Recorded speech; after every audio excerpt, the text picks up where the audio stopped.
Avocat nanga Yesu, yoneyo nelakanga, ofana.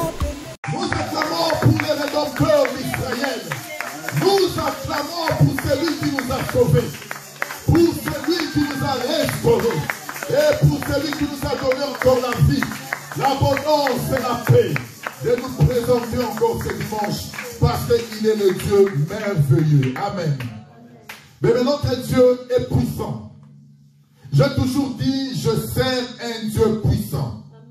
Je sers un Dieu de miracles, un Dieu de prodiges, un Dieu qui accomplit ses promesses dans la vie de son peuple. Si tu as la foi ce dimanche, tu vivras la grandeur de ces dieux. Si ton cœur est disposé ce dimanche, tu ne sortiras pas de ce lieu tel que tu es venu.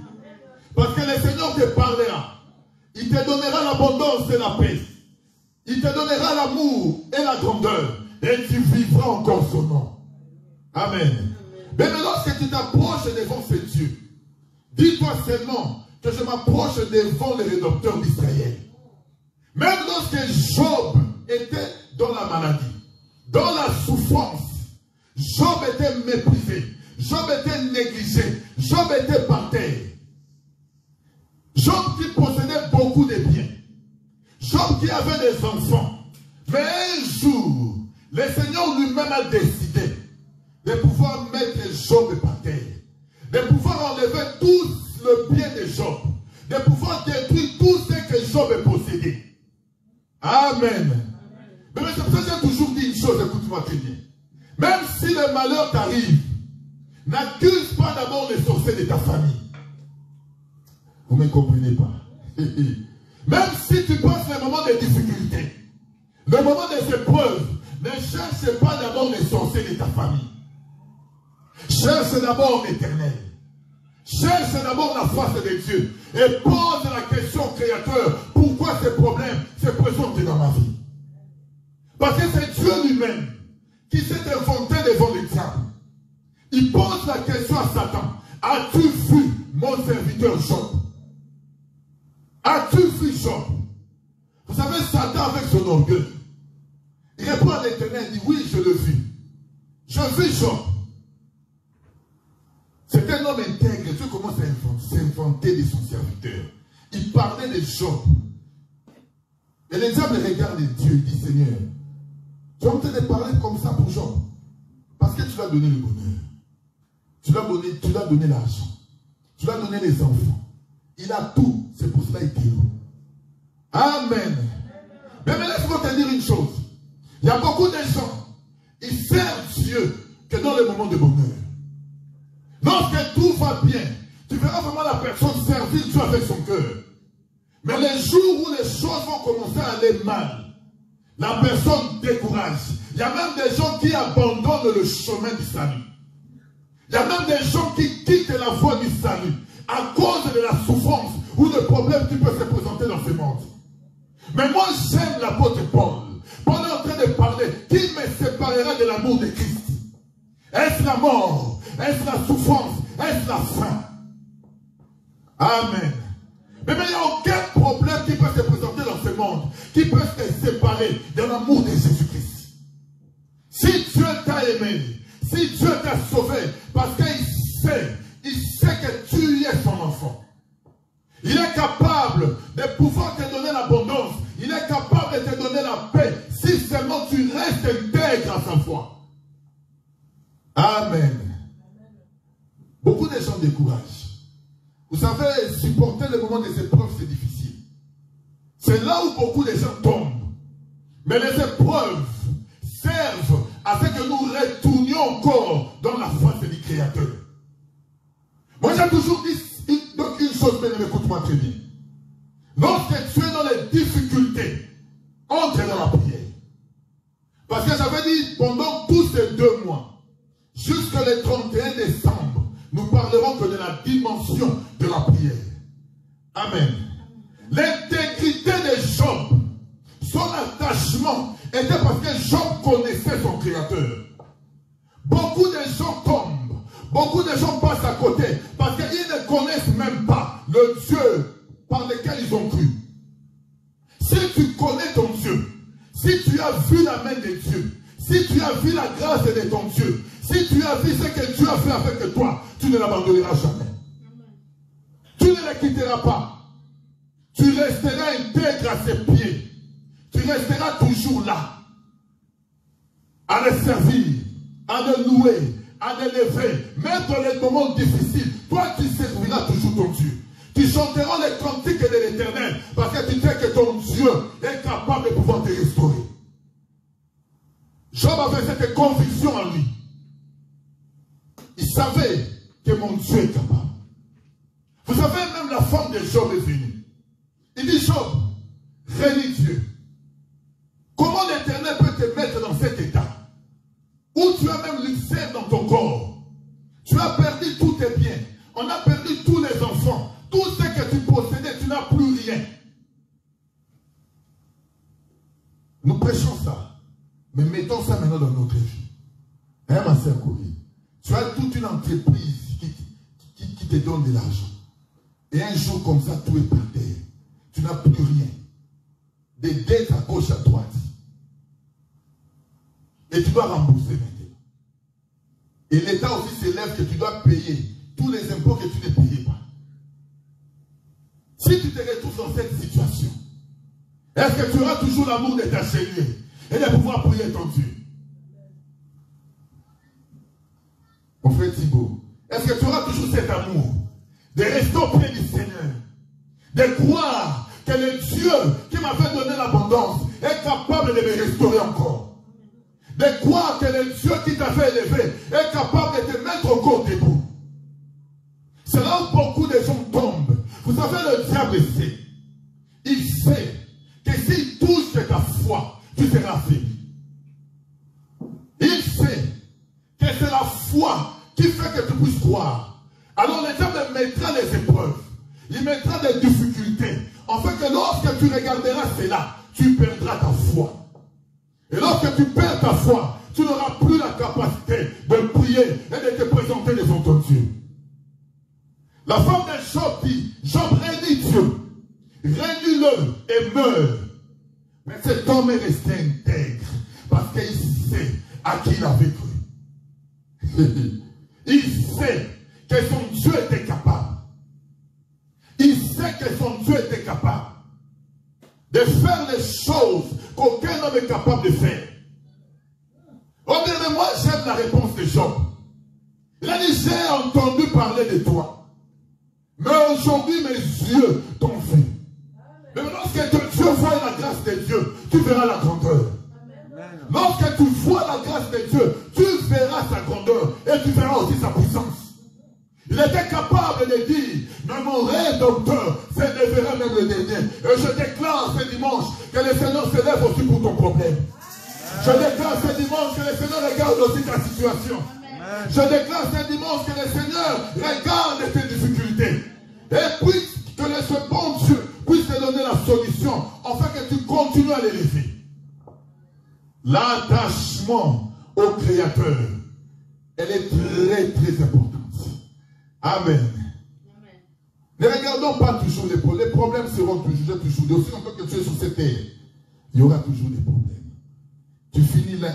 Donc, tu finis un, l'autre commence encore. Ça ne se terminera jamais. Amen. C'est pour cela qu'il faut tenir ferme. Parce que nous avons encore un long chemin à parcourir. Si le Seigneur vient, tout s'arrête. Si le Seigneur vient, nous allons vivre en paix dans la grandeur du Seigneur. Mais si le Seigneur ne vient pas encore, parce qu'il sait qu'il y a encore des gens qui n'ont pas encore cru à la parole. La Bible nous dit ceci, si le Seigneur tarde, ce n'est pas pour lui, mais c'est pour nous. Parce qu'il veut qu'il y ait quelqu'un qui est un enfant de Dieu, mais il est encore païen jusqu'aujourd'hui. Il nous freine. Cette personne-là est en train de nous freiner. Parce que moi, je suis déjà fatigué, j'ai envie de partir. Il y a des gens qui ont encore envie de rester ici. Hein, ma Bernadette, t'as encore envie de rester sur cette terre?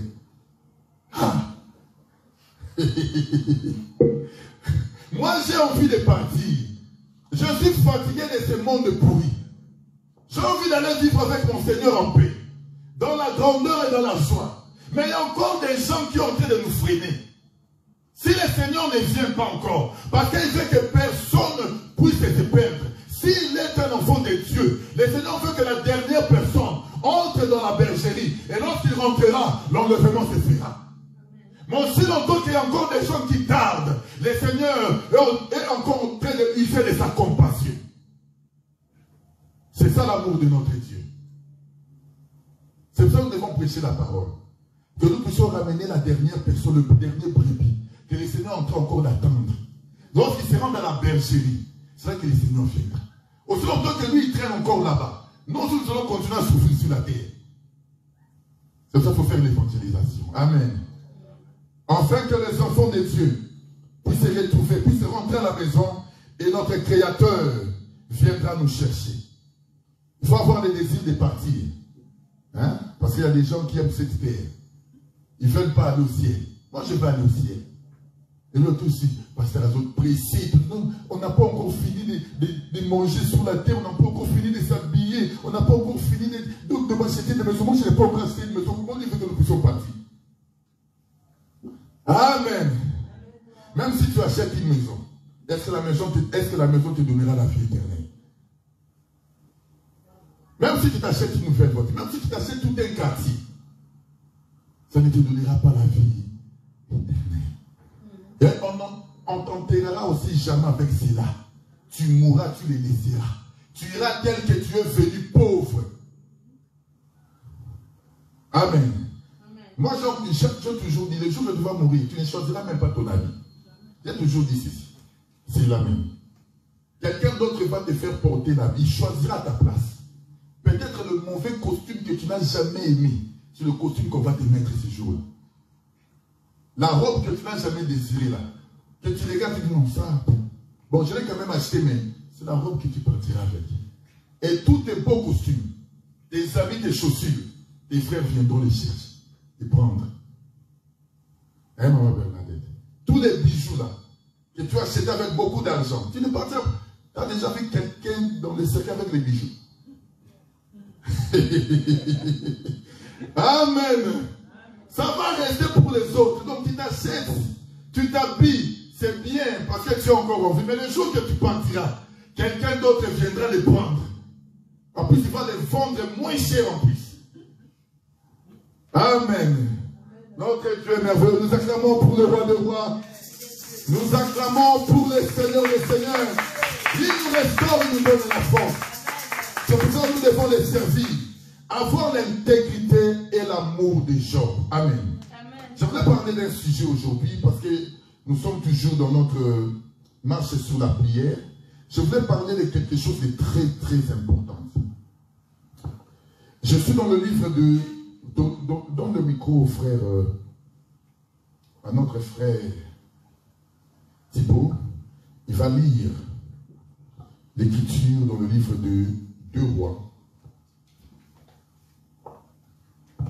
Ce que nous suivons en ligne, 2 Rois chapitre 20.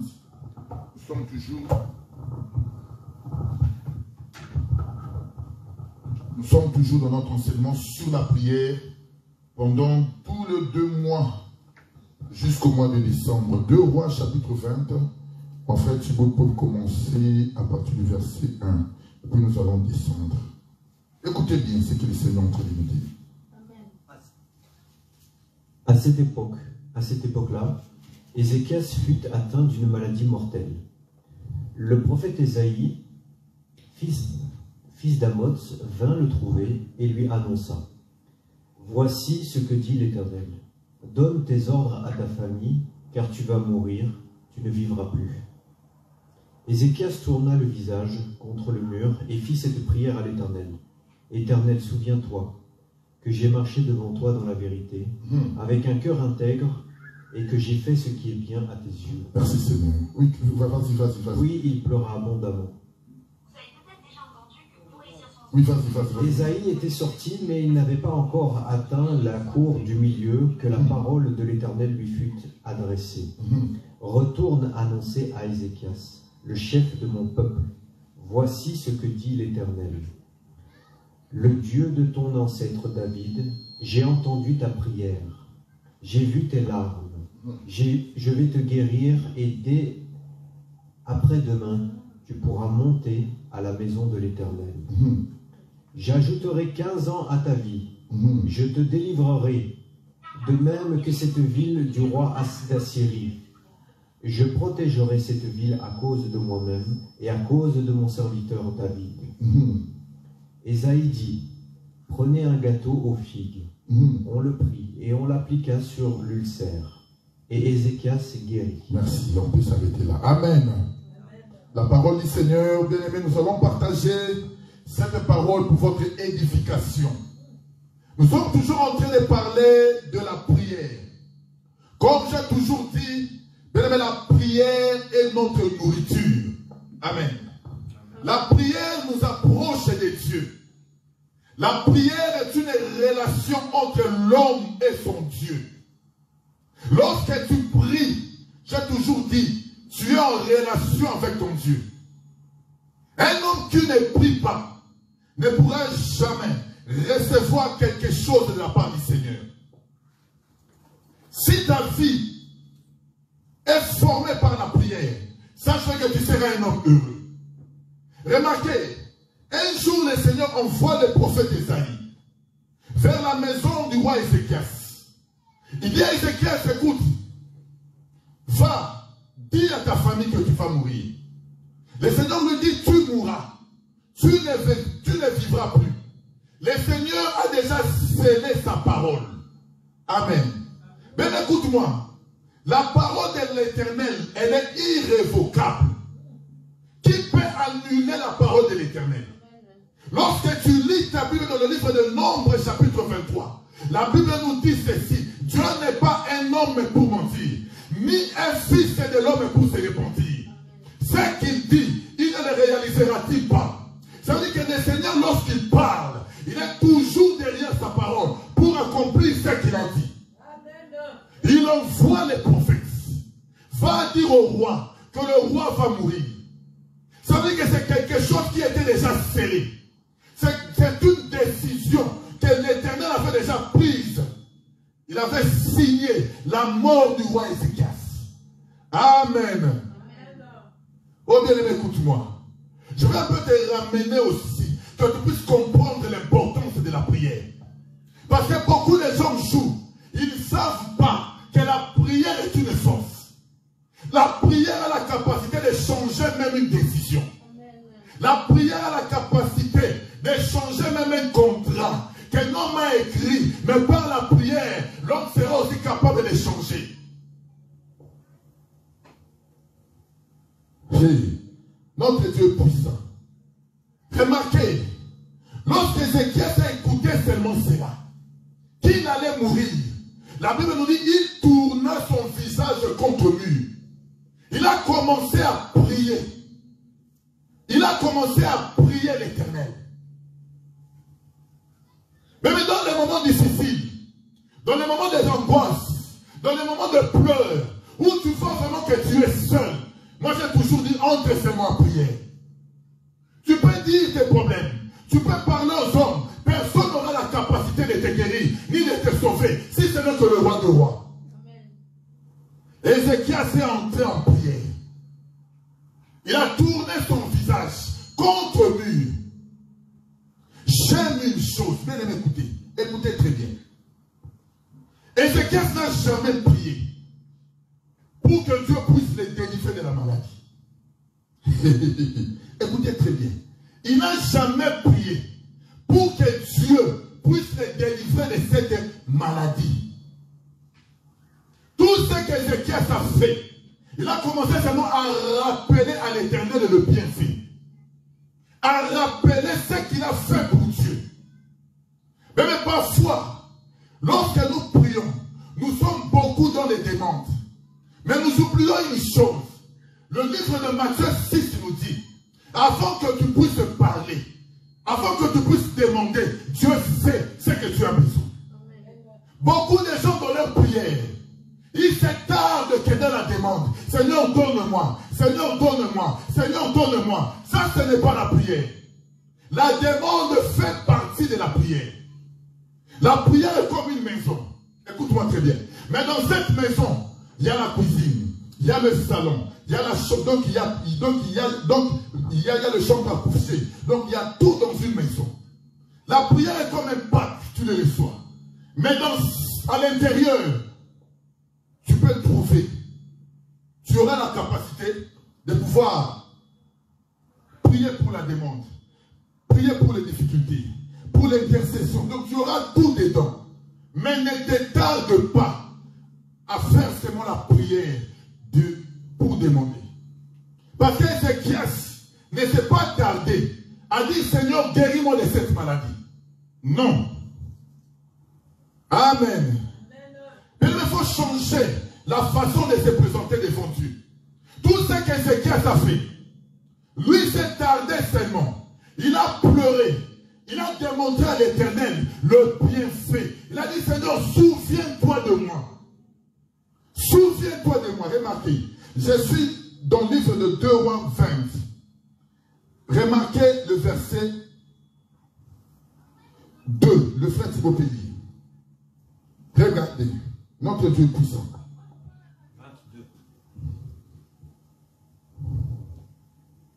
22. Ézéchias tourna le visage contre le mur et fit cette prière à l'Éternel. Éternel, souviens-toi que j'ai marché devant toi dans la vérité, avec un cœur intègre. Tu peux un peu t'arrêter là. Ézéchias n'a pas commencé. Seigneur, délivre-moi de cette maladie. Seigneur, délivre-moi de ces problèmes. Seigneur, délivre-moi de ce qui m'arrive. Non, non, non, non, non, non, non, non. Il a commencé sa prière. Il a dit, Seigneur, souviens-toi. Souviens-toi de moi. Parce que tout ce que nous faisons sur la terre, tout ce que nous faisons pour le Seigneur, tout est écrit dans le livre de souvenirs. Je voulais parler à la vie de quelqu'un. Les hommes peuvent oublier, mais Dieu n'oublie jamais. Tous les bienfaits que Dieu est en train de faire pour lui, pour son œuvre, il ne t'oubliera jamais. Tout ce que tu fais est écrit dans le livre de souvenirs de l'Éternel.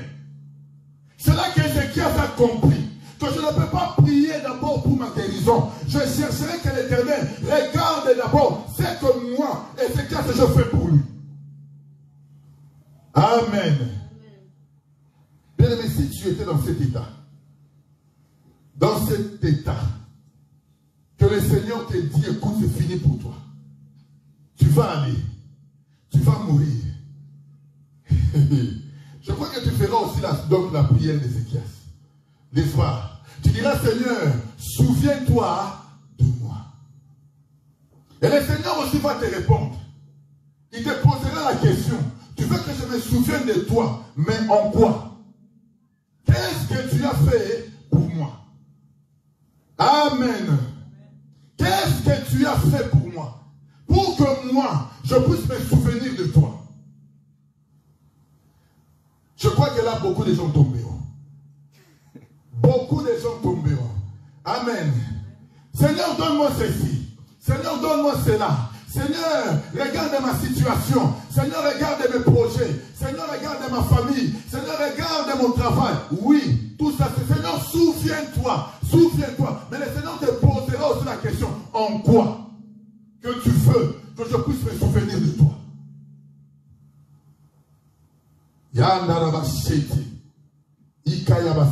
Amen.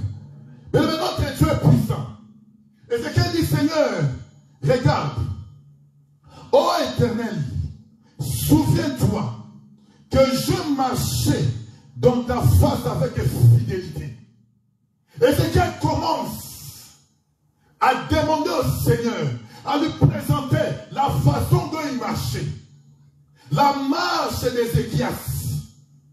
Il dit, Seigneur, je marchais avec fidélité. La fidélité aux choses de Dieu. Ézéchias n'a pas montré d'abord tous les biens qu'il donnait, ou tout ce qu'il faisait pour Dieu. Mais il s'est attardé par la marche. Amen. Par la marche. Je marchais devant toi avec fidélité. Mais est-ce que nous sommes fidèles lorsque nous nous présentons devant Dieu? Est-ce que nous sommes fidèles aux choses de Dieu? Comment est-ce que tu t'approches pour pouvoir servir ton Dieu? Il y croient que les choses de Dieu, c'est rien. Mais le Seigneur s'est souvenu de la marche d'Ézéchias par sa fidélité. Si tu es fidèle à l'Éternel, ça commence d'abord par rapport à ce que toi tu conçois et par rapport à ce que tu vois et au moyen dont tu es en train de te présenter pour les servir. C'est là que la fidélité de Dieu commence. Je marchais devant toi avec fidélité. Oh bien-aimé, est-ce que nous sommes fidèles devant l'Éternel? Est-ce que nous sommes fidèles devant Dieu? Comment nous nous présentons devant la face de Dieu? Comment nous concevons les choses de Dieu? Ben écoute, beaucoup de gens croient que donner l'argent à l'église l'épargneront de la colère de Dieu. Tu peux soutenir l'œuvre de Dieu avec l'argent. C'est bien. Ça va aider l'œuvre de Dieu. Mais le Seigneur ne regardera pas d'abord ce que tu donnes. Il regardera d'abord ta fidélité. La façon dont tu es en train de marcher. La façon dont tu es en train de te conduire. Le Seigneur aime le sacrifice. Il aime cela. Mais il regarde aussi la personne qui est en train de sacrifier. Amen. Regardez Caïn et Abel.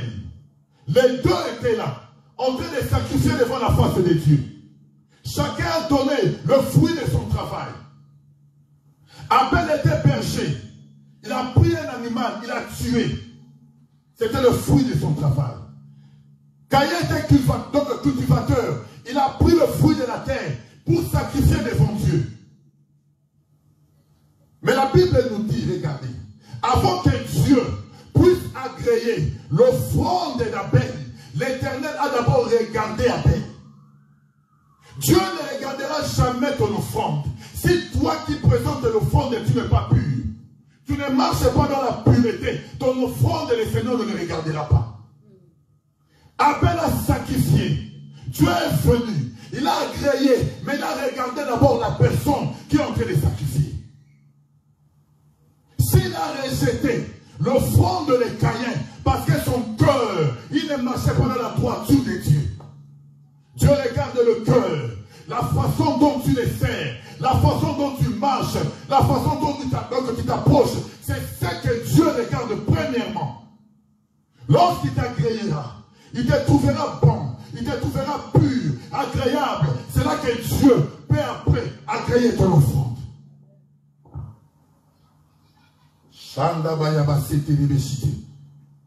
Kanto go sabaya baba baba. Inda bashite. Tu peux tout faire pour Dieu. Tu peux même acheter une meuble. Même une maison que tu nous chassais, tu nous donnes. Ce bien, nous allons le prendre.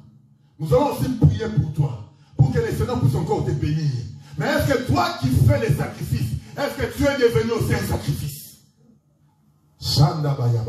Parce que Dieu, pour te regarder, tu dois être à l'image de Jésus. Parce que Jésus était devenu un sacrifice. C'est pour cela que Dieu l'avait agréé. Pour que Dieu t'agrée aussi, il faut que toi aussi, que tu deviennes un sacrifice. Lorsque tu deviendras un sacrifice, alors les yeux de l'Éternel te regarderont.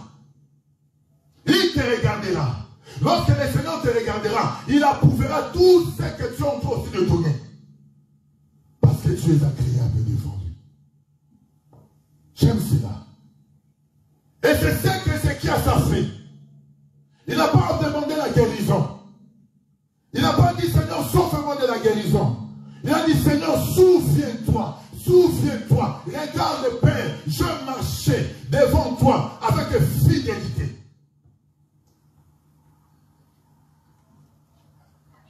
Bien-aimé, est-ce que nous pouvons faire aussi cette prière d'Ézéchias? Lorsque tu te regardes vraiment dans un miroir, tu te regardes dans une glace, est-ce que tu peux aussi dire que Seigneur, souviens-toi? Souviens-toi. Souviens-toi. Regarde comment je marchais avec fidélité. Remarquez, il ne se termine pas là. Il continue. Il dit, ô Éternel, verset 3, 23, souviens-toi que j'ai marché devant toi, devant ta face avec fidélité et intégrité devant ta face. Avec fidélité et intégrité de cœur. et que je fais ce qui est bien à tes yeux. Intégrité du cœur parle de la conversion. Mais lorsqu'on est intègre, c'est qu'on est converti devant le Seigneur. Je fais ce qui est agréable à tes yeux. Mais il faut que l'Éternel puisse t'agréer. Il faut que Dieu, lorsqu'il te regarde, il t'agrée. Mais si ton cœur est tourné que vers le mal, si ton cœur est tourné que vers le mal, le Seigneur ne te regardera pas. Tout ce que le Seigneur veut, c'est ton cœur. Il dit à Israël, ce peuple m'honore des lèvres, mais son cœur est éloigné de moi. En d'autres termes, c'est que Dieu désire en Israël et que le peuple puisse tourner le cœur vers l'Éternel. Parce que lorsque le cœur est tourné, c'est là que l'adoration commence. Comment tu peux adorer si ton cœur est tourné vers le mal? Comment tu peux prier si ton cœur est tourné vers le mal? Comment tu peux t'approcher si ton cœur est tourné tous les jours vers le mal? C'est ça le problème que les enfants d'Israël ont rencontré dans les déserts. C'était un problème de cœur. Amen. C'était un problème de cœur. Israël est délivré. Israël est sorti. Il est sorti de l'Égypte, mais le cœur est resté en Égypte. Israël est dans le désert, mais le cœur reste en Égypte. Il réfléchit. Il pense toujours au concombre, au poisson, au melon que Pharaon lui donnait. Amen. Si ton cœur est toujours tourné vers le mal, le Seigneur ne t'agréera jamais. Même si tu donnes des millions ici, écoutez-moi bien. Tu fais vraiment dans cette église 1 million d'euros. Tu nous donnes, nous allons prier pour toi. Je veux prier pour toi. Afin que le Seigneur puisse encore te bénir. Mais si ton cœur n'est pas tourné vers Dieu, sachez que tous les sacrifices que tu es en train de faire, elle est vaine. Il n'y aura pas de récompense. Dieu n'agrée pas les pécheurs. Si tu marches dans une mauvaise vie, Dieu ne te regarde pas. Il agrée celui qui fait sa volonté, celui qui écoute sa parole et qui le met en pratique. C'est cette personne que le Seigneur agrée. Dans les choses de Dieu, il n'y a pas un pied dans le monde, un pied dans le Seigneur, ça n'existe pas. Amen. Amen. Amen. Un pied en Égypte, un pied dans le désert, n'existe pas. Il faut que tes 2 pieds soient dans le Seigneur. Cet homme d'Ézéchias m'a beaucoup inspiré aujourd'hui. Lorsque je lisais ce passage, je me dis, waouh, si c'était nous, Seigneur, regarde cette maladie. Seigneur, cette maladie, je n'arrive plus, Seigneur. Seigneur, ça fait longtemps. Ça fait longtemps, regarde mes difficultés. Seigneur, regarde, là, je commence à avancer, je n'ai pas de mari. Seigneur, les mariages, les mariages. Seigneur, on est en train de se moquer de moi, Seigneur. Je suis devenu l'objet de moquerie. Tout le monde, lorsqu'il me regarde, me dit, Seigneur, il se moque de moi. Tu vas finir des mots. Amen. Tu crois que lorsque tu pries comme ça, même tu es en train de bloquer, le Seigneur est en train de t'écouter. Il te regarde. Mais le Seigneur se pose seulement la question. Je veux seulement les souvenirs. Tout ce que le Seigneur cherche, c'est les souvenirs. Le souvenir. Mais ce que tu fais pour Dieu, il y a des choses que tu ne prieras pas. Il y a des choses que Dieu te donnera. Non parce que tu as prié, parce qu'il a vu seulement ta fidélité. Et c'est ce que beaucoup de gens donc ignorent. Lorsque tu pries, nous prions parce que c'est une recommandation, c'est ta vie. Moi, il y a des choses que je ne prie jamais, je ne demande jamais, mais je sais que le Seigneur, il me donnera, il connaît. Moi, je ne passe jamais mon temps de la prière à demander. Jamais. Je prie pour ma vie, je prie pour les les autres. Je m'abandonne. Je me sacrifie pour les autres. Je sais que aussi longtemps que moi je regarderai son œuvre, le Seigneur regardera aussi mes problèmes. Je n'ai pas besoin de lui demander. Je n'ai pas besoin de lui parler. Il sait. Il connaît mes soucis. Et il est capable de pouvoir faire. Le problème est que seulement reste intègre devant nous. Mais nous devons changer notre façon de prier. Si tu changes ta façon de prier, tu auras le résultat. Beaucoup de gens s'attardent à demander, s'attardent à pleurer pour les situations qui sont devant eux. Mais ils oublient seulement. Pose-toi seulement la question, est-ce que tu as des souvenirs devant Dieu? Quels sont les actes que tu poses? Parce qu'il y a des actes que tu peux poser qui peuvent changer la destinée. Amen. Seigneur, souviens-toi. Il a commencé à pleurer devant la face de Dieu.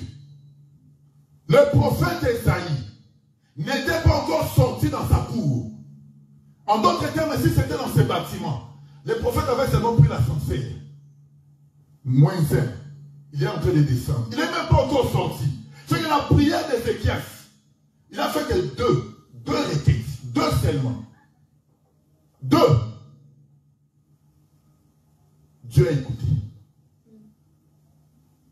Il dit à Isaïe, écoute, stop. Stop. Ne sors pas. Amen. Il y a des prières qui peuvent changer les décisions. Il y a des prières que Dieu écoute et ça change une décision. Même si la mort était là, tu déclares seulement les paroles et la situation change. Il y a des paroles, il y a des prières qui peuvent changer toute une décision. Dieu avait déjà scellé la mort d'Ézéchias, mais le souvenir, afin que Dieu se souvienne et l'Éternel change sa décision. Le Seigneur a changé sa décision parce qu'il a regardé seulement le souvenir d'Ézéchias. Oh, je déclare ce midi que le Seigneur aussi regarde tes souvenirs. Que tout ce que tu fais pour Dieu, que le Seigneur se souvienne de cela et que le Seigneur parle à ta faveur ce dimanche. Ce que tu fais pour Dieu, sache qu'il est écrit et Dieu n'est pas un homme pour oublier. Les hommes peuvent t'oublier, mais Dieu ne t'oubliera jamais. Tout ce que tu as accompli, sache qu'il est devant la face de Dieu. Les prophètes n'étaient pas sortis. Il était encore dans la cour.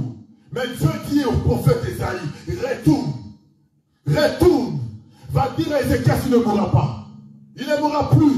Et je vais rajouter 15 ans. Le Seigneur a rajouté des années dans la vie d'Ézéchias à cause des souvenirs. Mais Dieu peut nous récompenser. Dieu peut te donner la chose que tu veux. Mais pose-toi seulement la question, est-ce que j'ai des souvenirs? Est-ce que dans les livres de l'Éternel, est-ce qu'il y a des souvenirs? Il y a des actes que je posais. Il y a des actes que je peux poser qui peuvent changer aussi la décision ou la destinée. Les actes d'Ézéchias. Les actes d'Ézéchias ont fait que Dieu puisse se souvenir. Amen. D'abord la marche. Ta marche devant Dieu. Ton intégrité, la façon dont tu t'approches, la façon dont tu l'essaies, ta conversion peut changer beaucoup de choses. Ça change beaucoup de choses dans la face de Dieu. Ce n'est pas d'abord notre argent. Ce n'est pas d'abord ce que nous donnons. Mais les actes que nous posons. D'abord les actes de foi. Les actes de foi. Si c'était pour l'argent, c'est que Dieu devait agréer d'abord les gens qui ont beaucoup d'argent. N'est-ce pas? Parce qu'ils peuvent donner des millions. Nous, qu'est-ce que nous donnons à Dieu? Le minimum que nous avons. Si Bill Gates veut donner une dîme, je crois que ça serait scandaleux. N'est-ce pas? Est-ce que Dieu agrée d'abord ce que toi tu donnes? Nous les hommes, nous allons agréer. Nous allons dire ici, nous allons chanter, si nous avons reçu quelque chose qui nous a bouleversés. Ça c'est l'homme, n'est-ce pas? Mais est-ce que Dieu sera aussi impressionné par rapport à cela?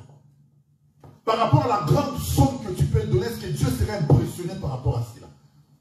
Je prêchais sur les centenaires romains ici.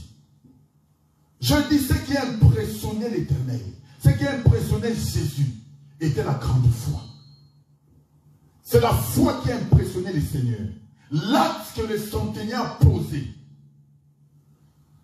Cet acte-là, c'est ce qui a impressionné Jésus.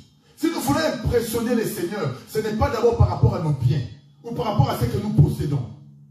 L'acte de la foi, la façon dont nous croyons, la façon dont nous nous approchons, c'est ce qui impressionne Dieu.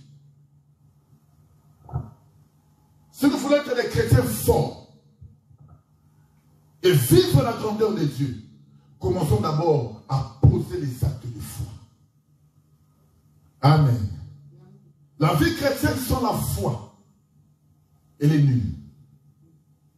Vous avez la foi, c'est comme un téléphone. J'avais expliqué ça, je crois, un dimanche ici. Tu peux avoir un nouveau téléphone, iPhone, si c'est 25, si c'est 30, comme tu veux. 50 même si tu veux. Mais si ce téléphone n'est pas connecté, il n'y a pas la connexion, il n'y aura pas d'appel. N'est-ce pas? Tu resteras toujours avec ton beau téléphone là, à marcher sur iPhone 50. Mais s'il n'y a pas de connexion, tu ne peux pas appeler. Amen. Or, la connexion que nous avons, c'est ça la prière. Lorsque tu poses les actes de foi, tu es connecté à la prière, tu verras la grandeur de Dieu. Amen. Le Seigneur s'est souvenu. Il s'est souvenu de la fidélité et de l'intégrité. Et Ézéchias n'a pas prié pour sa guérison, mais là seulement présenté à l'Éternel sa fidélité. Et c'est ce que Dieu a créé. La fidélité. Mais restons attachés à Dieu. Reste attaché à Dieu. Reste intègre. Lorsque tu resteras intègre, c'est là que l'amour de Dieu se démontrera dans ta vie. Parce que notre Dieu lui-même, il est juste. Il faut que toi qui t'approches de lui, que tu sois aussi juste. Et c'est là que tu verras la grandeur de Dieu dans ta vie. Mais si tu n'es pas intègre, si tu n'es pas fidèle, fais tout ce que tu veux. Mais sache que le Seigneur ne te regardera pas. Oh, notre Dieu est puissant. Que le Seigneur change sa destinée aujourd'hui pour ta vie. Qu'il change tes promesses, donc sa promesse aujourd'hui. Que tu puisses recevoir la grâce de Dieu. Que tu vives la grandeur de Dieu. Même si les hommes avaient parlé contre toi, le Seigneur est capable de changer la décision. Il est capable de changer les paroles des hommes. Il est capable de changer ce que les hommes ont écrit. Parce qu'il est Dieu. Si le souvenir peut changer les actes, ça veut dire que Dieu est capable aussi de changer ses promesses dans nos vies. Amen. Amen. Il est puissant. Nous allons nous lever parce qu'il n'y a plus l'heure. Et nous allons continuer les dimanches prochains. Nous allons continuer les dimanches prochains. Les années d'Ézéchias, 15 ans. Le Seigneur a rajouté. Il est puissant, notre Dieu. Lorsque nous prions, il faut que la grandeur de Dieu puisse se démontrer dans nos vies. Amen. Amen. Lorsque tu pries, il faut que Dieu puisse te répondre. Amen. Ne prie pas seulement pour prier. Prie et pose aussi les actes. Amen. Amen. Sois comme Abel. Abel, il était intègre. C'est pour cela que Dieu a agréé son offrande. Si tu poses l'offrande de Caïn et que tu n'es pas intègre, Dieu ne l'agréera pas. Parce qu'il y a des gens qui disent non, c'est parce que c'est que le fruit de la terre que Dieu n'a pas agréé. Mais Dieu agrée aussi le fruit de la terre. Mais c'est la personne que Dieu n'a pas agréée. Lorsque le Seigneur ne t'agrée pas, il rejette tout. Tout. Il rejette. Amen. Tu vas prier maintenant, là où tu es. Tu vas dire, Seigneur, donne-moi la capacité de me présenter devant toi. Donne-moi la capacité d'être devant ta grâce. Donne-moi la capacité d'être intègre, Seigneur. Donne-moi la capacité d'être fidèle. Donne-moi la capacité d'être attaché, Seigneur, à toi. Que je pose des actes de foi. Oui, Seigneur, que ma vie change d'abord. Que je sois agréable devant toi, Seigneur. Que je m'approche devant toi avec un cœur c'est là que tu auras la capacité de me regarder. Tu auras la capacité, Seigneur, de pouvoir jeter ton regard. Tu auras la capacité, Seigneur, de m'agréer. Oui, Seigneur, regarde-moi, Seigneur. Donne-moi l'intégrité, donne-moi ta fidélité. L'intégrité du cœur. Que mon cœur soit repenti, que mon cœur soit converti. Seigneur, que je m'approche de toi avec un cœur pur. C'est là que, Seigneur, tu m'agréeras. Et ta grâce, Seigneur, se démontrera dans ma vie. Je te dis merci parce que tu es Dieu. Je bénis encore ton nom, Seigneur, pour ce dimanche. Seigneur, je présente ton peuple devant toi. Seigneur, ce que nous suivons, lit aussi entre tes mains. Je sens te parler à la vie de quelqu'un, celui qui veut donner encore sa vie au Seigneur. Celui qui n'a pas encore crié au Seigneur, celui qui est encore loin. Fais aussi cette prière avec moi là où tu es. Dis, Seigneur, me voici devant toi. Si tu as agréé Ézéchias, si Ézéchias, Seigneur, tu t'es souvenu de lui, parce qu'il y avait des souvenirs. Il était intègre, il était fidèle. Oui, Père, je veux, Seigneur, t'accepter ce midi. Je veux, Seigneur, m'approcher de toi. Je veux que ta fidélité, ton intégrité, Seigneur, puisse être encore dans ma vie. Je vais donner ma vie, Seigneur, ce dimanche. Je vais donner ma vie et je veux que ta main puissante puisse me soutenir. Parce que tu es Dieu. Je vais rester près de toi, Yahweh. Je t'accepte aujourd'hui. J'ouvre mon cœur, Seigneur, à accepter ta parole. Parce que toi, tu es Seigneur. Que ma vie change. Que ma vie change. Que ta grâce puisse me couvrir. Au nom puissant de notre Seigneur Jésus, nous avons ainsi prié. Amen. Amen. Merci Jésus. Merci Jésus. Merci Jésus. Merci Jésus.